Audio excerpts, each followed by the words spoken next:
padre Arturo Sosa, que es el superior general de los jesuitas de la Compañía de Jesús, ha desconcertado a buena parte del planeta católico con unas declaraciones que dio al diario El Mundo en España. En una parte de la entrevista, en la que habla de muchas cosas que en realidad no le competen comentar, pero en una parte de la entrevista dice lo más desconcertante, y lo cito textualmente, dice: los cristianos hemos hecho figuras simbólicas como el diablo para expresar el mal. Repito, los cristianos hemos hecho figuras simbólicas como el diablo para expresar el mal. En otras palabras, en el concepto del padre Sosa, del superior general de los jesuitas, el diablo es un símbolo, ¿no? El diablo no existe. Y en esto el superior general de los jesuitas colisiona con la realidad en el fondo. Pero vamos a describirla como colisiona con tres fuentes muy importantes de la verdad. En primer lugar, colisiona con las Sagradas Escrituras descritas por el Papa Francisco. El Papa Francisco es el que ha insistido constantemente en la existencia del demonio como una realidad, y no solamente señala constantemente el demonio como el perseguidor, el enemigo, el que interviene en contra del plan de Dios, el que nos tienta cotidianamente, el que actúa diariamente en contra del plan de Dios en la vida de las personas, sino que claramente ha dicho que el demonio no es un símbolo, y que las escrituras nos hablan claramente del demonio actuando, y que cuando las Sagradas Escrituras nos hablan del demonio tentando a Jesús, por ejemplo, nos hablan de un sujeto específico, de aquel que, según la tradición de la Iglesia, se rebeló contra Dios y con todo su ser entró en una relación de odio a Dios y, en consecuencia, de odio a la creación, especialmente aquello que preside la creación, o aquel que preside la creación, que es el ser humano, ¿no?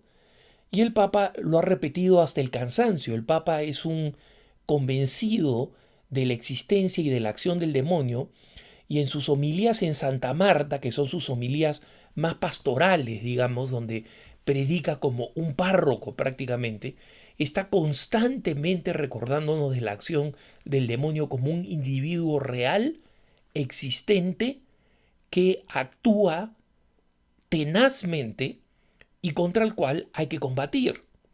Punto. El padre Sosa pues va en contra de las Sagradas Escrituras y del Papa en primer lugar.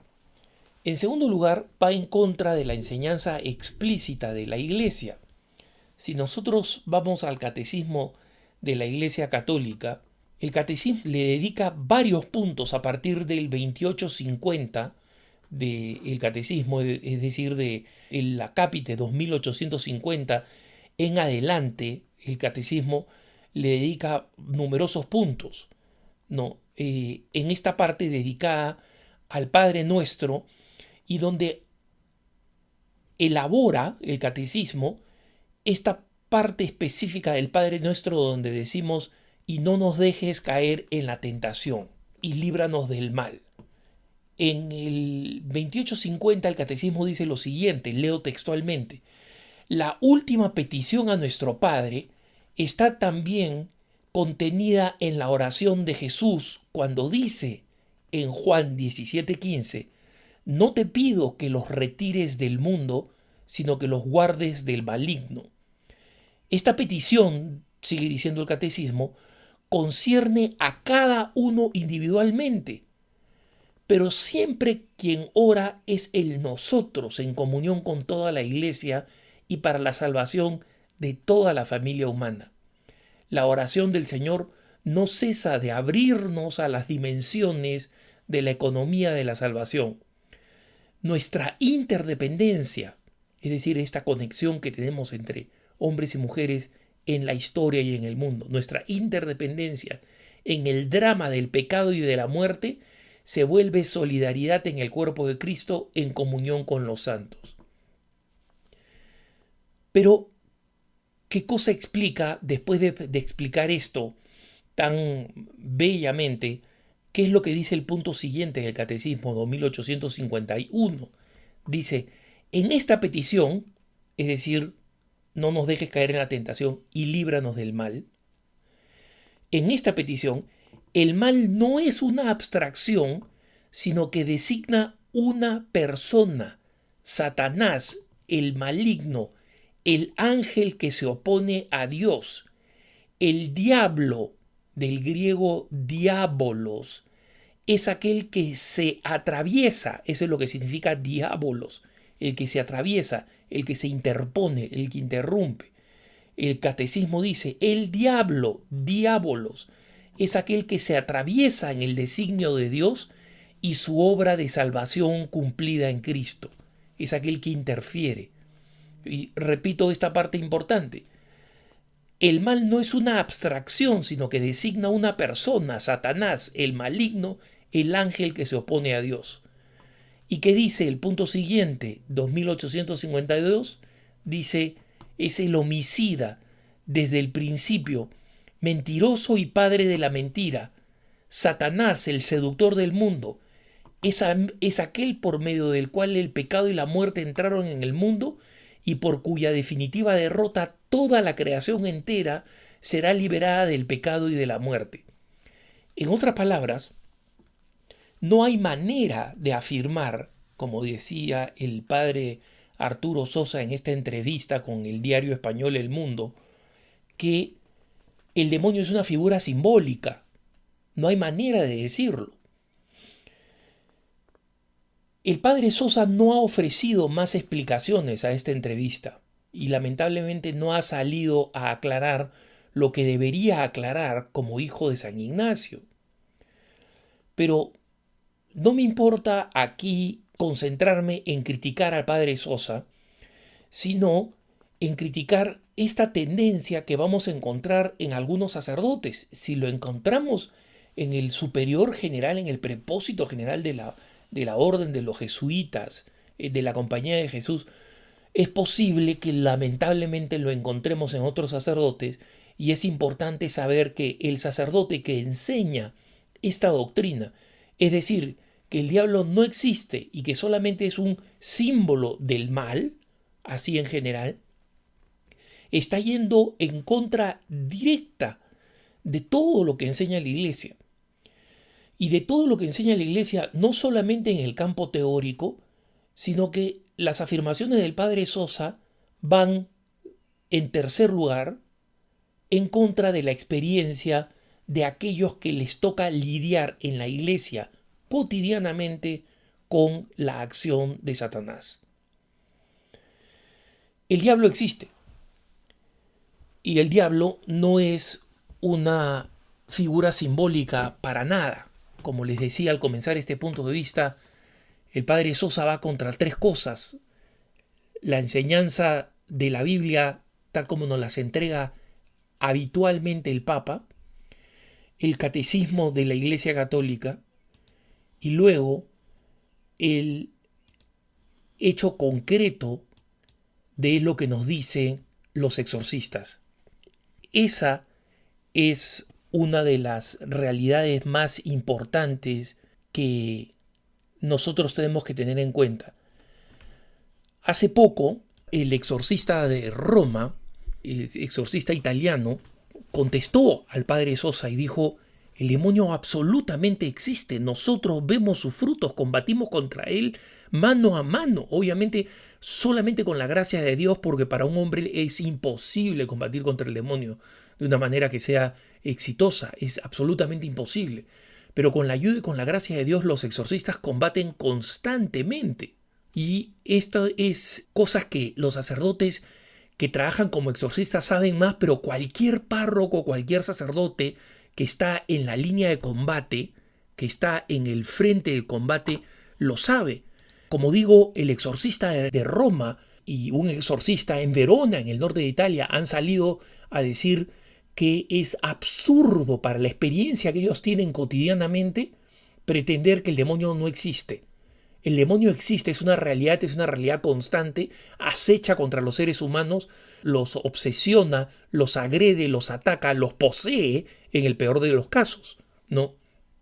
Y comparto simplemente las reflexiones de un sacerdote de la provincia argentina de Entre Ríos, en la que el padre Leandro Bonín dice que con todo respeto discrepa con lo que dice el padre Arturo Sosa. ¿Por qué? Porque yo les puedo decir que el demonio existe porque yo también lo vi, yo me lo encontré.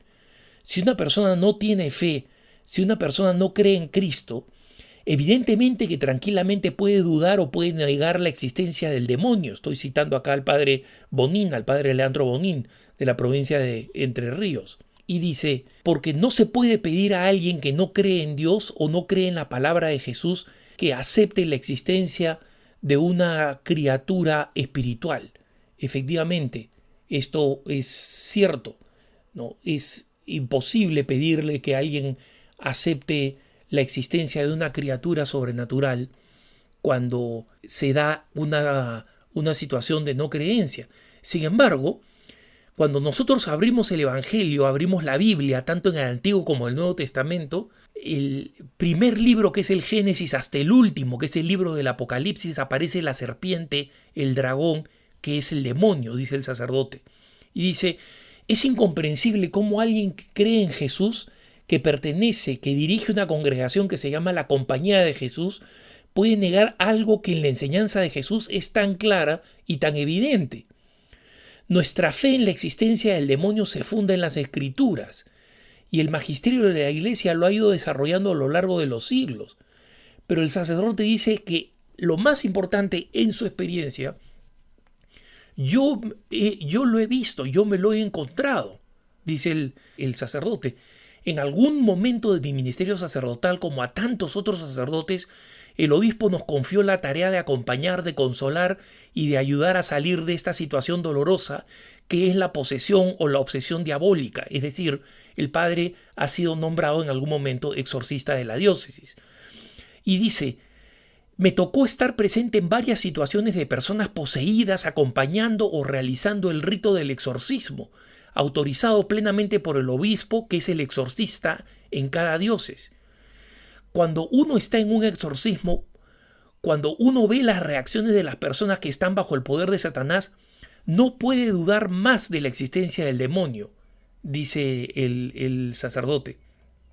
Y el sacerdote dice que incluso expertos psiquiatras que formaban parte de su equipo de atención a otras personas decían que estas reacciones, estas respuestas, estas palabras, estos gestos de los poseídos no tienen nada que ver con ninguna patología psiquiátrica conocida o estudiada.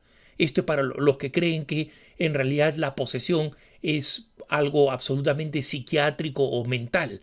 Psiquiatras han reconocido, como señala el padre Bonín, el sacerdote de Entre Ríos, que estas reacciones son inexplicables, absolutamente inexplicables. Vomitar pelos, escupir clavos, el cambio sonoro de voz a una gravedad imposible de generar en una persona delgada, pequeña y joven. Puedo seguir con una lista infinita de transformaciones que psiquiátricamente son imposibles de explicar. Y el sacerdote dice, nuestra fe en la existencia del demonio no es el elemento más importante, pues sabemos que el demonio ya ha sido derrotado por Cristo. Nuestra fe no está basada en el temor, no tenemos que vivir obsesionados ni ver el demonio en todos lados, pero negar su existencia es caer en un grave error.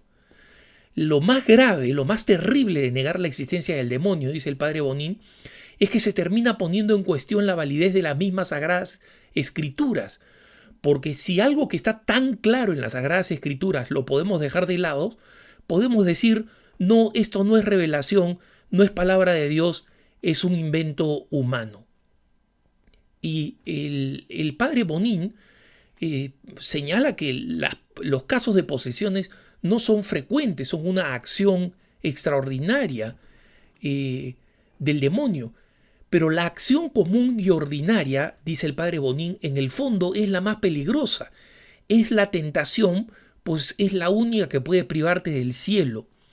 Él muchas veces a través de los pensamientos, a través también del influjo de la realidad, del entorno, del mundo que está, como dice Jesús, bajo el poder de Satanás, en muchas ocasiones te quiere alejar de Cristo, alejarte de la obediencia al proyecto del Padre sobre tu vida.